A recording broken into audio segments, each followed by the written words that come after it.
Welcome to the Marshall News and Views Show. I'm Elaine Conyers, and my guest today is Nicholas Johnson, who is our brand new Marshall City Administrator.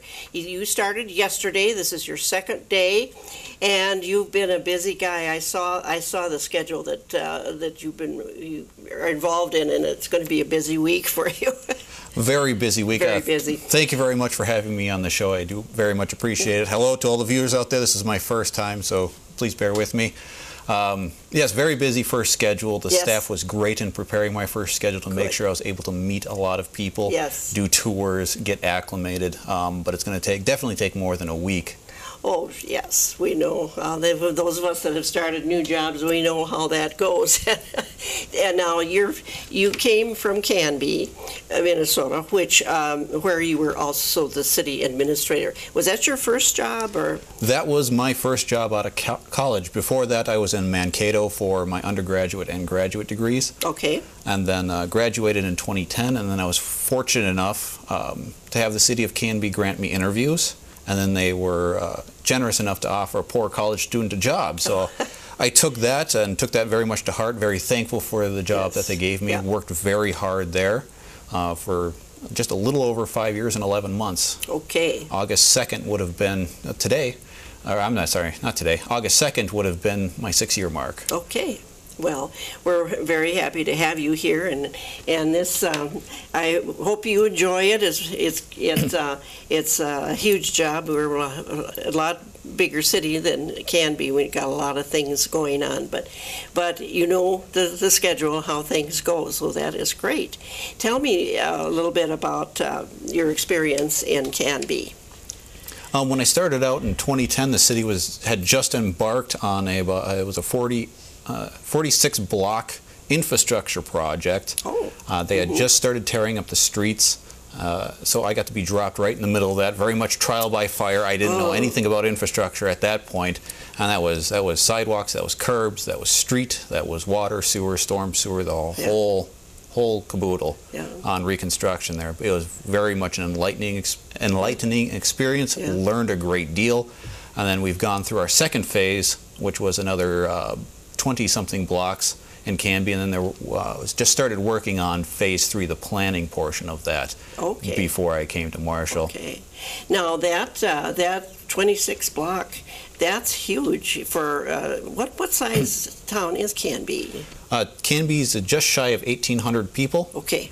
So yeah, it was a major infrastructure project. So far, I'd say we've done two-thirds of the town, and this next project would have completed the last third. So the entirety of the infrastructure, you can think about that on a Marshall scale, if within a 7-8 year period, redoing every single street, every single water, sewer, storm sewer main in town. That's huge. To give it a kind of a scale there. Yeah.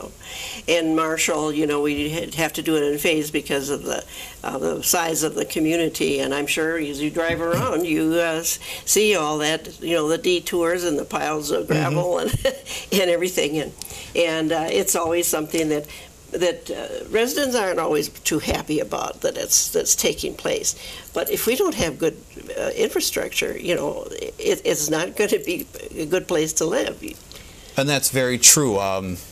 Usually what we say is the residents most, and tongue-in-cheek here, most care about the green, the white, and the black, which is the cement, the asphalt, and the turf restoration that gets taken part of, but really that huge part is what's underneath all of that. To make sure that when you flush the toilet, it goes down, and when you turn on the faucet, clean, healthy water comes out. That's the most important part. Important parts. Yeah, and people don't always think about either, you know, how long the system has been working. They started out, was about 3 years ago, with a lot of that replacing infrastructure in Marshall, and they worked on our street the first time around. And the neighbors kept coming to me, why do we need this? Why do we need this? And I said, you've got to realize it was 1894 when this was put together. It's time, you know? And people don't realize that, you know, until they have that information. And, oh, yeah, I suppose we should be done. And it's a lot of that behind the scenes, all of the infiltration, because you have cracked sewer pipes, you get groundwater that infiltrates in it, and then you're having to treat that groundwater in our mechanical plant here in Marshall, whereas if it's not in there, you're utilizing less resources to treat that, so you're actually saving on the system on the back end that way. Yeah. But the good part is the old style, you had clay tile and ductile iron for some of this stuff. Now we have the nice PVC tubes. Yeah. That old stuff maybe was designed to last 40 to 50 years. Yeah. This new PVC stuff, they're saying you should get in between 80 and 100 years out of it. So the investment, the value you're getting now is a whole lot better with the pipes they're putting in the ground. Exactly. Well, I know you had another project over in Canby that was a very popular one, and that people all over kind of really admire that you went ahead and took care of the renovation of the theater. Now, what was it called again? The theater. Or what I was thinking it had a special name, but the Canby Theater renovation project. Right. Yeah. Okay. And the impetus for that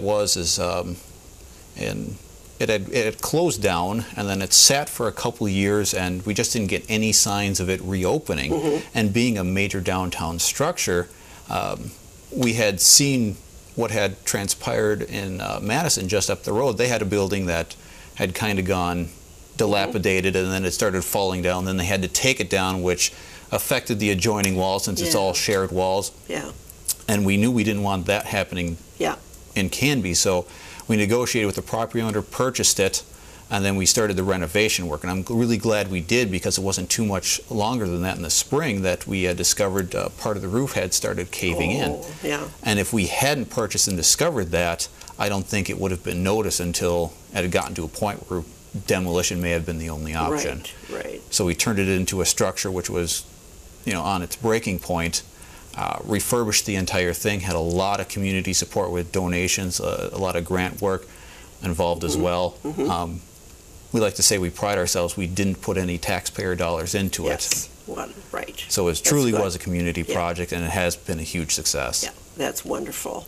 Wonderful to come with that kind of experience, because we, as Marshall citizens too, we're looking to see things. This is a theater, okay? It's more like the a cultural input into the community, and we're looking much more at items like that too. We have a lot of sports and activity. Everybody loves sports, but there's a certain segment that likes to have a little bit more cultural things in the community, and that fits that need. So that's great.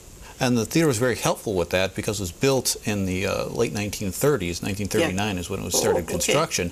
And it was during that time frame where they still had stage performances as well as that transition into moving pictures, which was really nice because it has a stage. And we always wanted to be dual purpose. Movie house, of course, but with the stage there, utilize that. And we've had Raise of the Illusionist, the White Sidewalls, and a few other acts, musical acts that go up there. That Great, yeah. And I also helped establish the Canby Arts Council, which is instrumental. Oh, did you? Okay. Instrumental in bringing those fine arts to the community. And we kind of felt there was a latent desire, because anybody who knows Canby knows it's a wrestling town. Oh, okay. So we felt there was this latent need for maybe some more fine arts activities. That's right, yeah. Started the Arts Council, and that has been a big hit. They've done quite a lot of good work. So that's wonderful to hear. And of course, we have an art council here, and they do a good job. And so it's wonderful. You're a busy guy, and will be busy now for quite a while, and probably never gives up, because there's always something new on the horizon, Well, that's one thing. Yeah, I learned that in Canby. I always figure, okay, the first couple of years went by, I'm like, man, that was really busy. I'm wondering when this is going to slow down in the third, fourth, fifth, and it always just seemed to get busier and busier. Yes. Don't get me wrong, it was a lot of great things happening. I was very proud of a lot of the work we did. But I've just come to accept that's how it's going to be. We're going to be busy, because Canby, like Marshall, just on different scales, a lot of good things have been happening the last 6-8 years. Yes. Growing the community, a lot of good projects. And I'm looking forward to taking that experience I took from there and bringing it to Marshall. That's great. Give it my all. Yeah, that's wonderful. And so, do you become familiar with some of the projects that we have already going here in Marshall? I imagine you've been out to the Red Baron Sports Arena, and that's a huge thing for a town our size, even. Yep. But heard very good comments about it. It's a great addition to the city, a wonderful attraction for people from the outside. Now the question, I think, has become, how do we make sure we get that facility used year-round so it becomes that attraction point that the city has envisioned it to be? Yeah. Do you have any ideas on that? Not yet, but I will be certainly working on it. On it. Yes, yeah. So that's it, and it is exciting. And then, of course, you visited the Merit Center, and that's, I think, it's a huge draw too for people from the region to like schools to come in and have their driver training courses taken, or they learn so much from the simulators and from going out there on that track and everything. It's a huge thing. Yep, and even in my time in Canby, I had visited the Merit Center as it was, and then as it was progressing in its construction, just because they had training events there that I would attend, and beautiful facility. Yeah, it really is, and that's I've told this story before. When my kids and grandkids were learning how to drive, I would take them over to the ghost town of Dudley. There's nothing left over there. I tried to find it the other day, and there's no sign that there ever was a town there. But I'd take them over there, and they still had curbs and stuff, so I'd teach them how to park and everything, and drive on country gravel roads. And oh boy, how else, because they never got training in school. They just had to go take their tests, and that was it. And the funniest one was when my grandson came from New Jersey, and I took him out there, and driving along, and I speeded up on the gravel road, and I started like I was losing control. He grabbed the seat belt and the doorknob, and he was going to jump out. And so I stopped the car, and I said, okay, now you're going to do the same thing, because you got to learn how to drive on gravel. And so he did, and to this day, he thanks me for that. Because we never offered any kind of experience like that. Parents had to take care of it in their own way. Yep. So it's wonderful that that facility is so really well thought out, and gives students, and not only students, but fire people, police cars, all those people that need to be out there at probably some high speed. Sometimes they learn how to handle those vehicles. And these facilities that have been built, it's of that nature that Marshall sees itself as a regional center. So we're building these facilities to showcase that, yes, we are a regional center. We can provide these things for our region to take advantage of. Yeah. You sound like me now, because I'm always telling about that Marshall has always been a regional center, and we still are. But you can't just sit there and say, well, we're the regional center, and that's it. You have to keep working to keep it a regional center, or it goes to another community. So we're proud of that. And it shows with the wonderful facilities that have been built, and then the existing facilities. I'm still very impressed when I tour the parks, just how well kept they are, and how nice they are. They're just great facilities to go to. I think Marshall has 12, 13 parks, I believe it is, and then the dog park, that's been quite successful, a good social spot for people as well. Right. Just a lot of really nice things. Yeah. And I'm sure you've seen the wall murals in town, and that's maybe 3-4 years ago they were done. And then have you met Mrs. Whitney on East College Drive? Statue. Oh yes, the statue. I think of a person. That was kind of a trick question here. Caught me off guard. I've met a lot of people so far. I'm not just great with names, but I'm great with faces. Yes. So we're very proud of that, too, because she was the person who named our town. And this was back in 1872, and of course, women didn't make history. They were in the background doing the work, but men had made history. And anyway, we ended up deciding that we had some extra money there that needed to be used up. And so let's add to the art thing. And I suggested maybe we build a statue of Mrs. Whitney. And I told the board this would be the 7th statue in the state of a woman.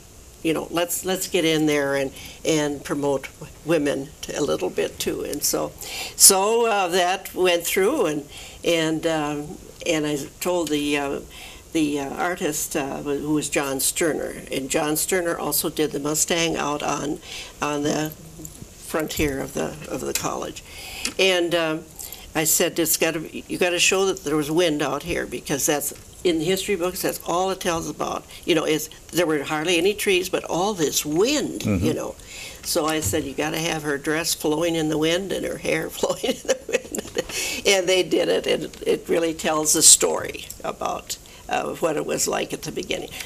Of course, we still have wind. Yeah, that never seems to go away. No, but we live with it. That's right. Kind of reminds me of an old adage, talk about famous women. Yeah.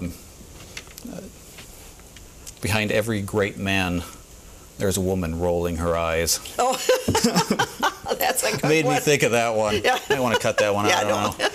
I like that. But it speaks to that, to the strength of women in our history. Yeah, that's right.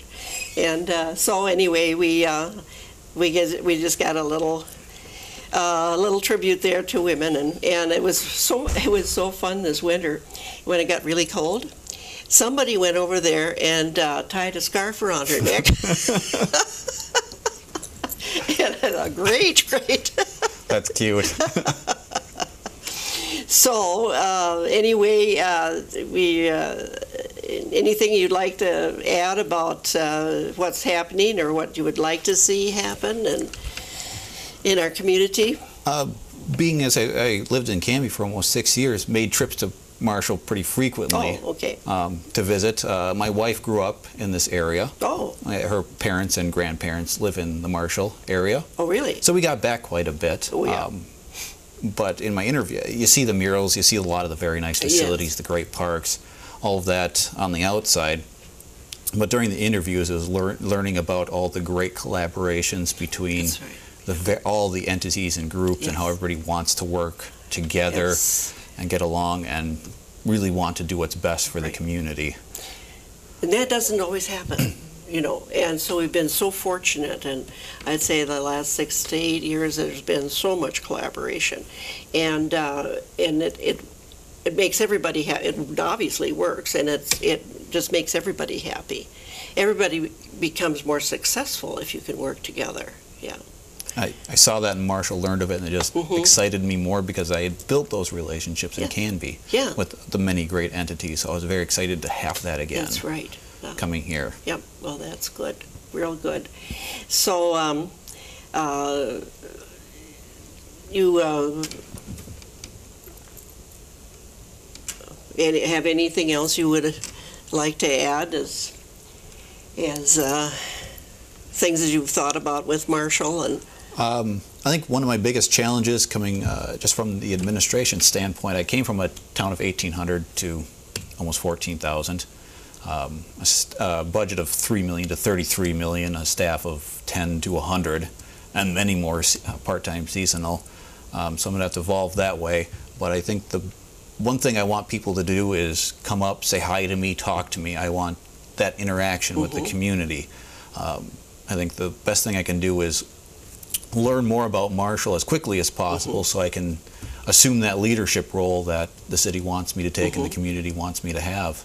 So I can be as part of the community as I possibly can. That's wonderful, yes. And that's what I want, is to have my pulse on the community just as much as you as a council member does.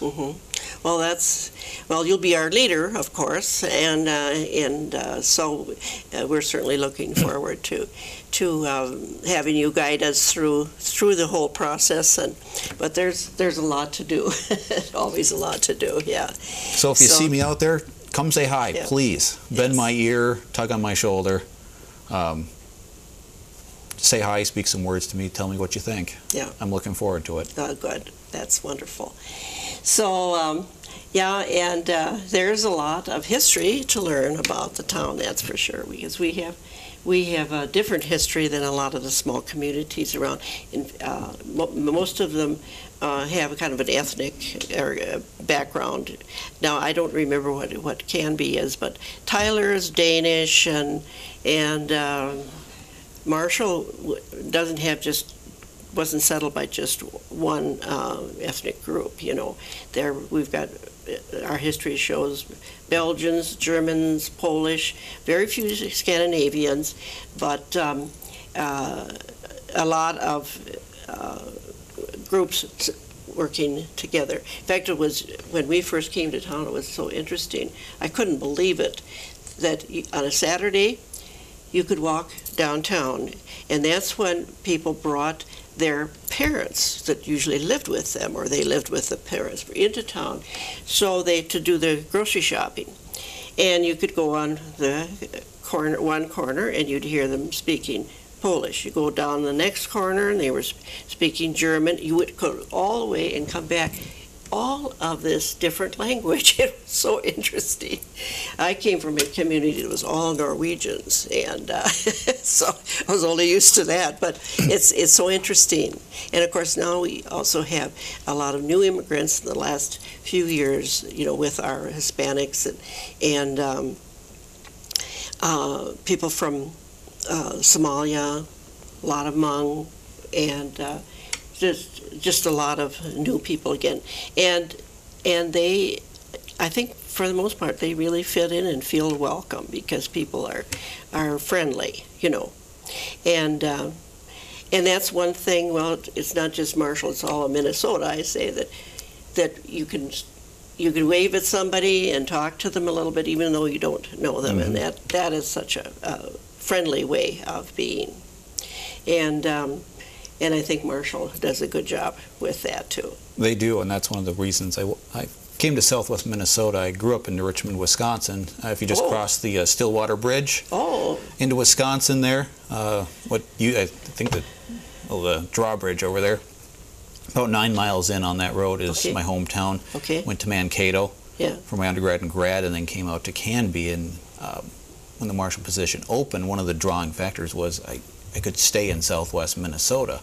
Really came to love this area. Just the nice people. Like I said, you drive. Doesn't matter who's coming at you in the opposite direction. You wave to them. Sure, that's right. Say hi to people on the streets, and if you don't, they kind of give you a weird look. It's, why didn't you say hi? Right. Just a lot of that friendliness, which I also think lends itself to helping immigrants, the minorities, more integrate into the community, because we have that nice attitude. And it's hard not to like someone when you got an attitude like that. Yeah.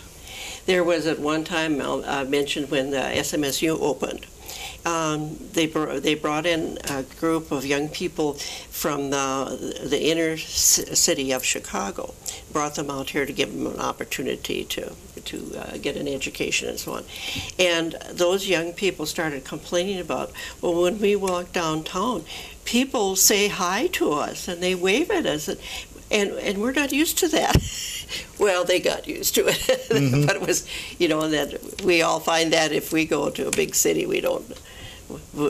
people aren't always so friendly. But that's one thing about Minnesota. We are in this, and so it's a good place to live.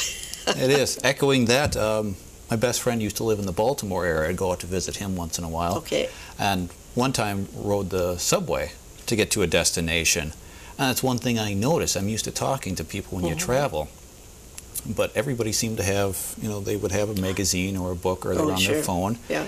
But they didn't seem to ever, if they had a magazine, they weren't reading it because they never flipped the page. Oh, yeah. It just seemed as a method to not interact with other people. So I found that very interesting. And now cell phones came in, and they can all sit there with it, do that. Yep. Yeah, it is very interesting, and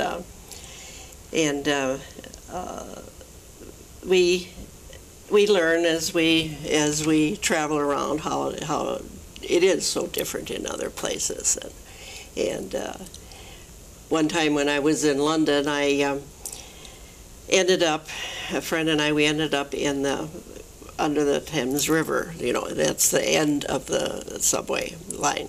All these lines around, or signs around, I should say, that say, get out of here, this is not a safe area, and so on and so forth, you know. And oh man, and I thought, what are we gonna do, you know?